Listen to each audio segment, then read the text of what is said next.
It's really always the same. You go back throughout all of history, the Roman Empire, the Soviet Union, Hitler during the Nazism was always saying that it's going to create the utopia for the average person, when in fact, history always shows that it does exactly the opposite. Conquest and empire is as old as civilization. Babylon, Egypt, and Greece. They all built empires in an attempt to rule the world. The Roman system at its peak dominated the known world. Complex governmental systems were developed to control diverse populations. During the period between the 15th and 19th century, new empires emerged and again waged war for supremacy.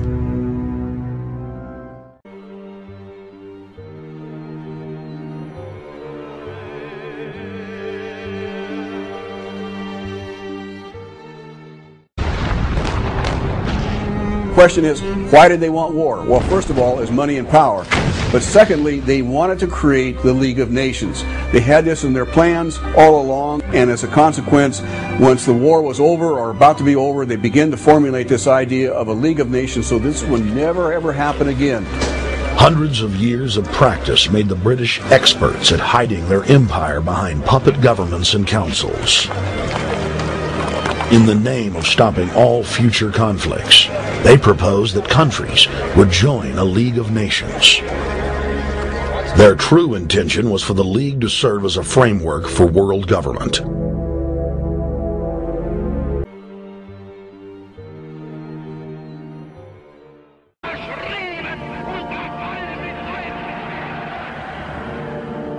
Once again, the elite claimed that only global governance could save humanity from certain destruction. And this time, the elite would succeed in setting up their world body.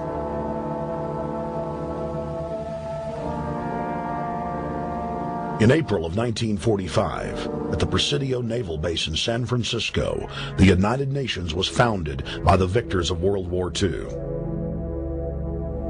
The United Nations complex was then built in New York City on land donated by John D. Rockefeller. Shortly after the elite established the United Nations as their base in the United States, the newly formed World Council quickly began work on the next phase in their plan, the incremental formation of continental superstates.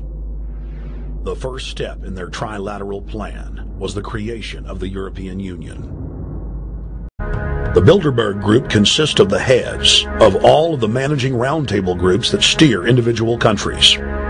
Picture the elite power structure of the world as a giant pyramid.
Seguimos. El 25 de marzo de 1957 se creaba por medio de la firma del llamado Tratado de Roma, así ese era el nombre, la Comunidad Económica Europea o CEE, también conocida como Mercado Común.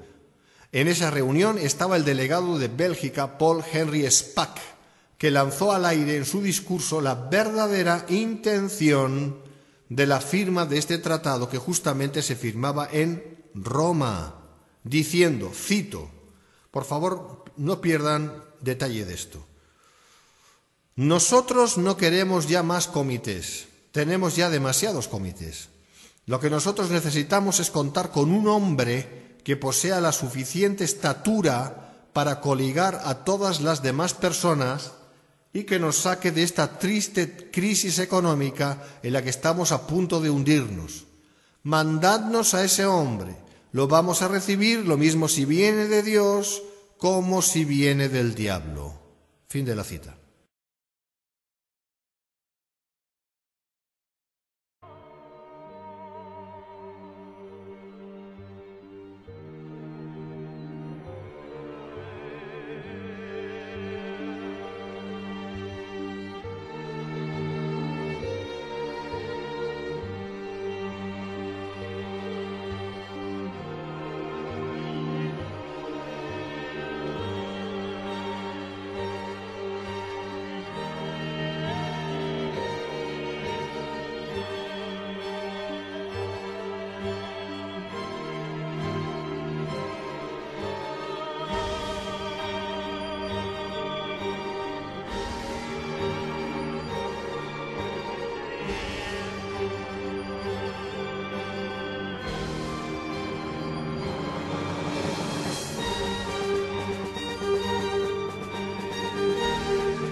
It is also fascinating that the European Union issued a poster which was posted all over Europe where they had the Tower of Babel under construction.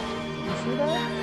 This was posted all over Europe and the stars were upside down representing the goat of Mendes. This is Satanism.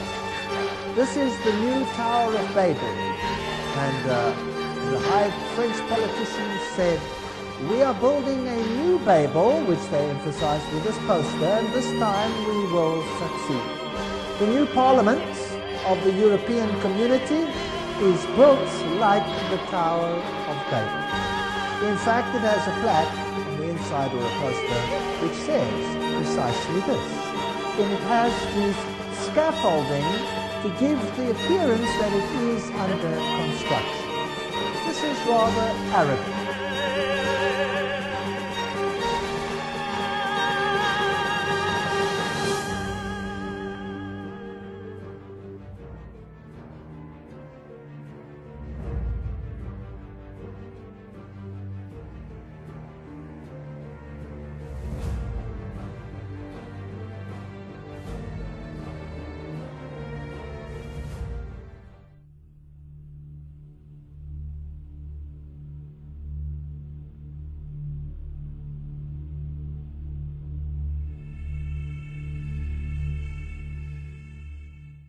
Shortly after the elite established the United Nations as their base in the United States, the newly formed World Council quickly began work on the next phase in their plan, the incremental formation of continental superstates.